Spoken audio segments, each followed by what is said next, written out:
Donc, l'entreprise qui a remis un dossier de concession et qui a été lauréate, donc, se voit attribuer le marché. Ça veut dire que sa proposition est satisfaisante. Ça n'a pas été la meilleure proposition, mais la moins mauvaise proposition retenue. Donc, elle obtient un ordre de service. À partir de cet ordre de service, on lui dit à telle date, elle a commencé les travaux.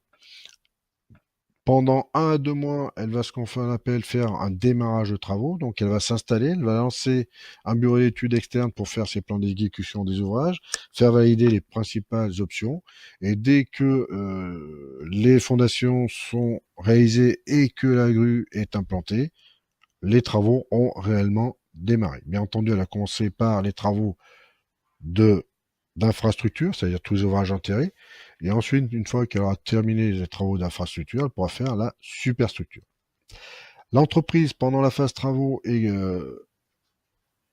contrôlée par la maîtrise d'ouvrage, soit en direct, soit en indirect, via une maîtrise d'œuvre d'OPC, qui est là donc pour valider l'avancement des travaux, voir si l'entreprise fait les travaux conformément au planning qu'elle a annoncé, vérifier les conformités des produits, etc., etc., et donc représente la maîtrise d'ouvrage sur le chantier, sa maîtrise d'ouvrage l'a souhaité. Parallèlement à ça, il y a donc un coordonnateur de sécurité qui a une mission de réalisation, qui valide les PPSPS de chaque entreprise, coordonne les intentions entre les différents intervenants, vérifie qu'il n'y a pas de risque ou que les risques ont été correctement analysés et correctement neutralisés. Si ce n'est pas le cas, elle convie chaque entreprise concernée et leur dit « vous me refaites un PPSPS conforme ». Et dès qu'elle a donné son feu vert, les entreprises vont pouvoir travailler. Et la troisième entité qui vérifie la bonne exécution de travaux, c'est le bureau de contrôle, qui a une mission donc de réalisation, qui vérifie la bonne application des règlements d'une part, vérifie les plans d'exécution et vérifie aussi que les aciers mis en œuvre sont conformes au plan et donne son approbation pour exécution. C'est-à-dire que sur chaque plan, il y a marqué bon pour exécution.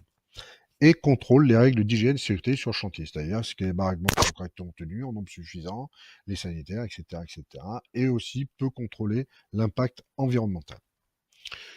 Une fois que l'entreprise a fini les travaux, d'une part en interne, il faut un bilan financier. Donc soit à la fin des travaux, la plupart du temps, on a un point 0, un point 20, un point 30, un point 50, un point 80 et un point 100. L'objectif est de définir les écarts entre ce qui a été annoncé et ce qui est réellement réalisé.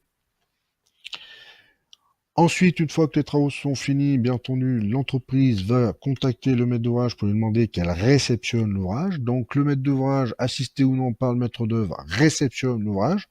Donc, il visite de fond en comble l'ouvrage et peut émettre des réserves. Les plaintes ne sont pas bien installées, il y a des profondeurs, etc., etc. Et tant que les réserves ne sont pas toutes levées, la maîtrise d'ouvrage ne réceptionne pas l'ouvrage. Dès que toutes les réserves ont été levées, le maître d'ouvrage réceptionne l'ouvrage et à partir de là, il prend totalement possession de son ouvrage et les garanties décennales et biennales démarrent.